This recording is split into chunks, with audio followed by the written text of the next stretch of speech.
Hello, my cozy company. It's Rosealyn, and welcome to a first look for Stardander School for Witches. The dev team reached out and said, hey, I think this one is right up your alley, and I think your YouTube folks are going to like it too. So let's take a look before we get started. We always jump into a menu and see what options we have. So we've got some options for sound and music, the ability to mute, window opacity, some full screen, skip unseen text, automatically move between scenes, and then controls. Ooh, looks like we do have the ability to reset our keybinds, but I'm not seeing any options for controller. I'm hoping that because they have a little option here for keyboard, that yes, they do, that gamepad is also included. Cool. So if you want to play with controller for Stardander, you absolutely sure can. And looks like they have mods as well. So if you're interested in Stardander but want to change a little bit about your experience, that's something you could definitely do. Let's go ahead and get in. Ooh, content warning depicts blood, death, grief, and fear. Mentions torture, imprisonment, and child abandonment. That's your warning, folks. What it means to trust.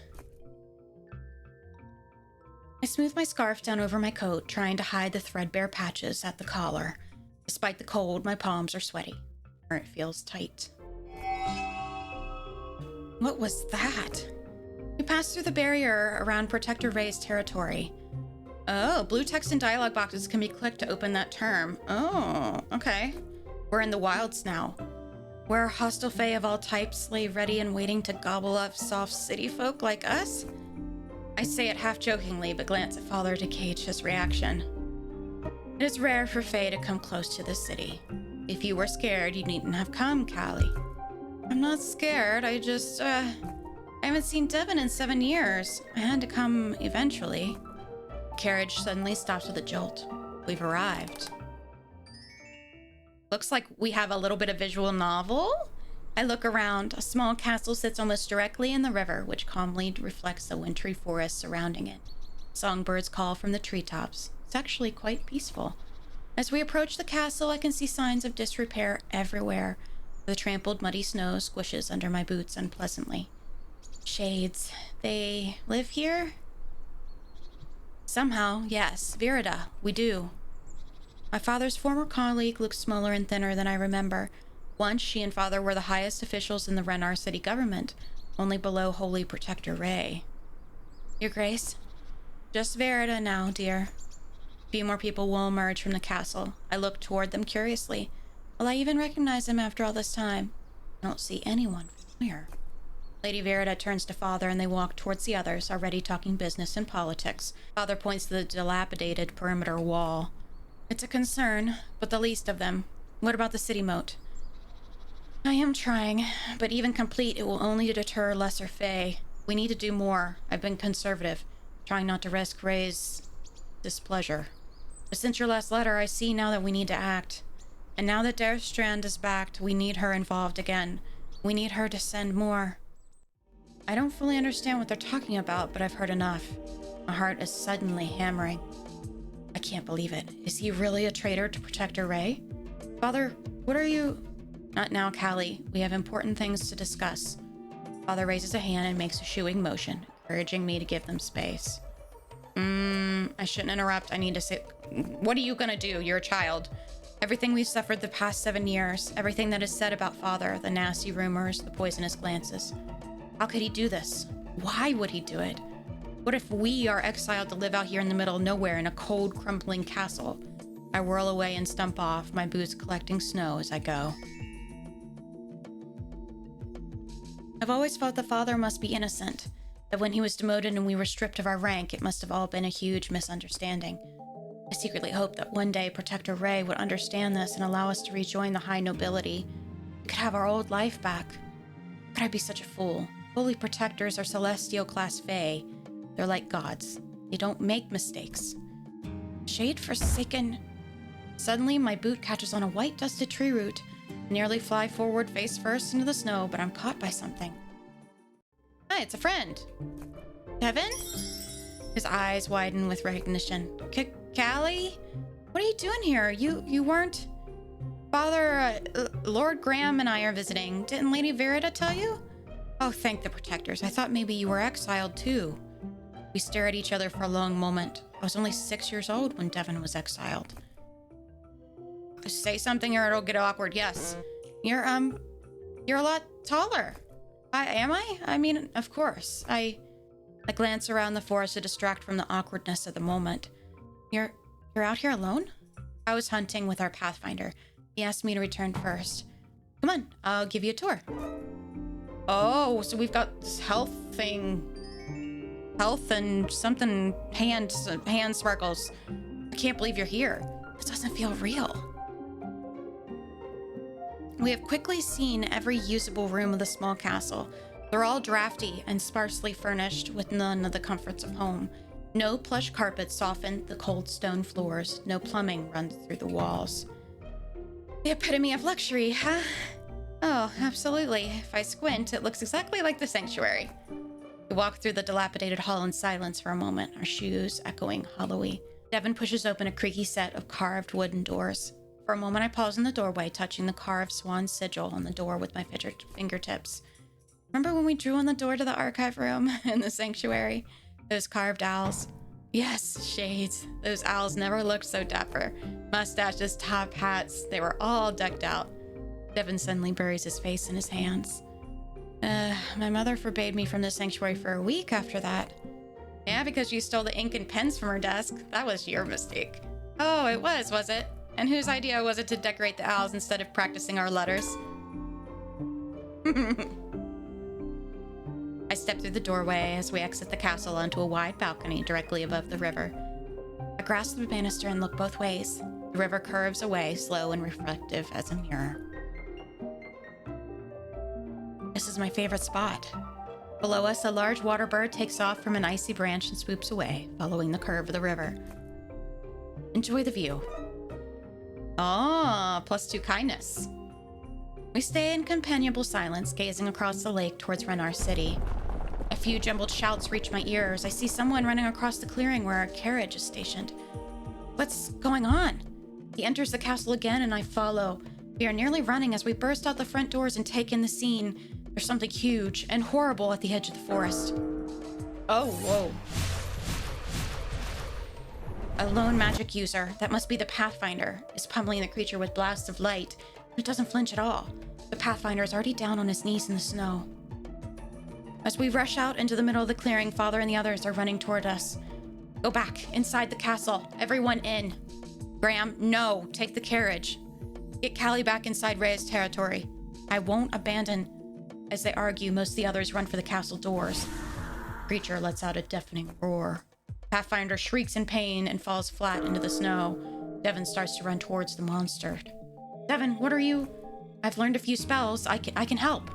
I freeze, my muscles not responding in the normal way. The air suddenly feels very thin. Castle. I squeeze my eyes shut for a moment, then turn back towards the castle. Father is at the door, shouting at me, waving his arm. Intelligence +2. Abruptly, there's a fierce heat above me, and the overpowering smell of sulfur makes me gag. I look up. The creature's tail nearly grazes my face as it soars and lands directly in the middle of the clearing, cutting me and Devin off from the castle. Protectors, why is this happening? Are we going to die here? Oh, so we got some health bar and some 0. I wonder if this is our mana. We need to run. Devin. The sinuous monster uncoils and moves towards us with startling speed. The wings flap, sending a blast of warm, sulfuric air in our faces. A gasp and cough shielding my stinging eyes. Do something, Callie. What are you talking about? I can't do magic. We need to run. Try. What do you... If I can't do it, then why would I try? I stare into the monster's face. Sharp fangs, cold yellow eyes, a snake-like tongue tipped with blue. And somehow, I know if I don't try something right now, this is gonna be the last thing we ever see. My first spell. Learn a spell in the heat of battle. Burst. Sends all the witch's magic in a single unfocused attack. Okay, so this must be our mana. The sparkly hands. Okay, select an enemy. Burst. Yes. I can't believe I just did that. It's too strong. We need help. We need more magic users. Beyond the monster, I can see Father beckoning frantically to us from the castle door. Okay, he had a mana potion. Devin is uselessly sending more magic at the fey creature, which is advancing on him, bare jaws showing its dreadful fangs. My head is spinning. I feel like I might be sick. Devin's arm is running crimson. The carriage sits a few paces from us, the armapod shuffling nervously, making it rock. Suddenly my eyes focus sharply on the carriage. It looks strangely bright. Devin, run to the castle. I'll get help. I pull every scrap of magic from my body that I can, willing this to work. I try to hold the magic in my hands in front of me. Fae's creature's yellow eyes snap to me. It's working. Oh, shades. It's working. Creature makes a lunge towards me and I stumble, tripping over roots, scrambling to the carriage. Out of the corner of my eye, I see Devin running towards the castle. The monster seems momentarily puzzled by us splitting up. I clamber into the driver's seat and shout orders to the armapods, touching the green magic gems set into the control panel. Fast, to run our city. As fast as you can. The carriage starts moving with a jump, flattening back against the seat with a painful thump to the back of my head. I cling to anything I can to avoid being thrown off. The armapods run with frantic speed. There's not even time to look back to see if everyone got inside safely or if the creature is following me. Oh, so now we're split up from Dad. I burst into the sanctuary and run for the door to the inner sanctum. And like most people, I knew exactly where it is. Help! Let me in! I pound on the door with my fists. Protector Ray, please let me in. My father and the exiles, they are under attack. Raise your head, little Offhausen. Protector's voice is relaxed and silky, like liquid gold. Oh, so Ray is like a deity. So Lord Offhausen has run into trouble. There is a dangerous fae at the settlement. They need magic users, quickly. How dire. But how can I send citizens out of my protection and into danger? How can she not be worried about such a dangerous fae? It might be dangerous, but surely Protector Ray wants to save lives. I would say appeal to logic.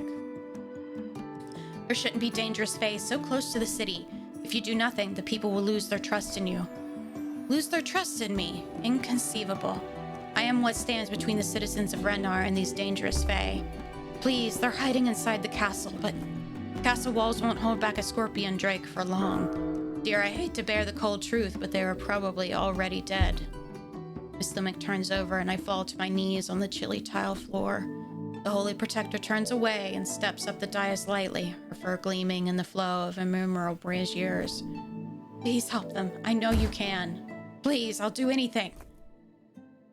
She pauses, then twirls gracefully back towards me, a twinkle in her otherworldly eyes. She steps very close to me. When she speaks, I can see the sharpness of her glowing fangs. She seems to be smelling?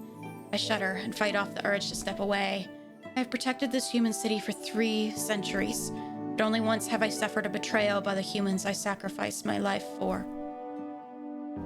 You should know something, child. The proof that has eluded me for 7 years finally landed in my lap. A poorly coded letter between your father and his little friends. I now have everything I need to order your entire family into exile. Oh boy. However, I am a gracious protector. I am forgiving. I believe there is an opportunity here. An opportunity for redemption. What do you mean? I have a task I need someone to do. You have some latent magical talent, and you must be about the right age, too. Sacrifice? What could this task be? If it'll save Father, I'll do anything. Ask. What would I have to do? The Protector's lips curl, showing her fangs. Is that a smile? Are you sure you wish to ask? No need to remind you of the urgency of the situation. I'll do it. Just please, save them. I've already dispatched a team to the exile settlement. If there's anyone left to save, they will be saved. Yay! But what did we agree to? My dad. Father's cloak is tattered, his face ashen, and he's covered in dust. But he's in one piece. I throw myself into his arms. What happened? Is everyone okay? Father shakes his head slowly, eyes haunted. The creature was tearing through the castle walls like they were bread. Devin tried to distract it with spells, but several people were killed, and Devin... He's alive. He's here. He was severely poisoned, but Ray was able to save him just in time. Thanks to you. I let out a sigh of relief and felt a sudden rush of gratitude for Ray. Ray let him back into the city. Temporarily, yes. And Lady Verita? She's alive, but heartbroken. The settlement, everything is ruined. She lost good people today. Callie, I still can't believe what you did. Seeing you right off, I thought I'd never see you again. If you hadn't done that, acted quickly and gone for help, we would have all died today. Devin wouldn't be here, and neither would I. But Callie, what did you say to Ray? How did you convince her to help the exiles? She asked for something in exchange. She wants me to enroll at Stardander School for Witches and be a spy. You go to Stardander? A spy for Ray? I know, I can't believe it. I mean, magic is for pathfinders and communicators, attendants, bodyguards, you know. It wouldn't be right for a noble lady to learn magic. It was the only way I could save you. This is actually good. Express yourself. This is awful leaving my family in the city. Or bear it, there's no backing out. It's okay to express yourself. How could you say that? Stardander is deep, deep in the wilds. I'll have to leave you, Mother, and Geo, and the training is 7 years. I think of my 8-year-old brother who is constantly barging into my room and asking me to play. You actually want me to do this? I can't believe. It's not ideal, but this is an opportunity. I look down at my worn-out boots and the anger drains away. All I can think about is that monster, its fangs, its tongue. The way it moved, the blood flowing down Devin's arm. When I speak again, it is in a whisper. If we are cast out of the city, we will die. Horribly. The next few days pass in a flurry of packing and goodbyes. My little brother Geo cries a lot and clings to me as I leave our house. Makes me want to cry too. My carriage to Stardander is waiting, but I insist on stopping by the hospital where Devin is recovering. Devin, Callie, what are you doing here? Graham said you were going to Stardander. Yes, I guess I really am. Devin, I wanted to say I'm glad you're okay, and I'm sorry. Sorry, you saved us, Callie. Why are you apologizing? It took me so long, even lost people, and the settlement. No. Mother and I and everyone, we're so grateful. You're our hero. Thank you, Callie, truly. Come visit us at the settlement on a school break, all right? I will. Starting a brand new adventure. Oh, as we go on, we can choose a difficulty for our battles. I'm just gonna do casual for now. It looks like we're going to experience a lot of these turn-based battles against different fae, like the Armapods and this poisonous drake that we encountered earlier.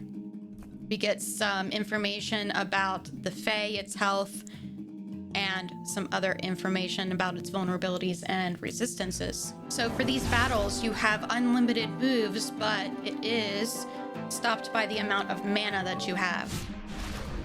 There we go. So we have to end our turn when we run out of mana. She's got one more. Our friend who's joining us on the way to Stardander. Callie discovered a new power she didn't know she had. Bravery. Hilda had a valuable experience. Plus 30 to power. Cool. So we get to continually level up the people that we meet on our team. Aha, and we finally make it. So this is Stardander Castle. There are cobwebs in the rafters and the whole place smells of dust and fire smoke. We're supposed to meet the head of the school here, but I don't see anything besides a roaring fire and a sleeping house cat. You call that a house cat? Then a calm, soft voice drifts out of nowhere. Welcome to Stardander School for Witches. I whirl around, but no one else is here. It's the kitty cat. It's the cat. You're Darstrand. Call me Professor Dare. But she's so small and dull and half asleep. Nothing like Ray's sparkling, intimidating presence. Cat turns her large emerald eyes to me and they scan me with a momentary shimmer. Could she tell what I was thinking? Your journey was uneventful. It was my first time seeing wild fae. Dr. Ray has recommended you both highly. Speak of the fae. Aha! It's a far speak projection. 7 years, Darstrand. I, the Alliance, assumed you would abandon us forever. We were ready to let Sternanem take over Stardander. He is willing. Stern has always envied my success. Sternatem has run his own school well, but it is no Stardander. So here I am, sending you students, granting you permission to reopen. This is your last chance, Darstrand. We are watching. Bearstrand's gaze settles on me and Hilda. With a tiny pop, 2 pieces of parchment paper appear in the air in front of us. It's a schedule. Are these classes? I don't know what any of this means. Before you begin your studies, choose an elemental group, which will likely be your family at Stardander. Earn points for your group and you may have a chance at the elemental cup. Aha! Hilda chose fire? Elemental group? The 4 magic elements, you know? Oh, okay, let's see. Fire encourages passion, power, and bravery. Water, flexibility, understanding, and intelligence. Earth, connection, bonds, and kindness. And air, imagination, insight, and creativity. I would typically choose water, but I think I'm gonna do earth. Oh, so we got a hat. The bonds you forge here will stay with you forever. Cool. As we leave the office, I glance down at the schedule in my hand. Elemental groups, points, transmutation. My head is spinning. What have I gotten myself into? Ah, okay, so it looks like the castle is quite big, and there'll be more to explore as the game goes on. Let's head up to the dorm. We climb several more staircases to the dormitories. A few other students are entering rooms, unpacking and chatting. I glance into the rooms curiously. They're small and simply furnished, but the curtains are elegant and decent carpets cushion the wood floors. Stardander looks like an awesome experience for those of you who enjoy visual novels and the turn-based combat system and leveling up your character with that exploration. You can check out more of Stardander over on Steam. Check out another video from me right here on the screen, and I'll see you guys next time. Bye!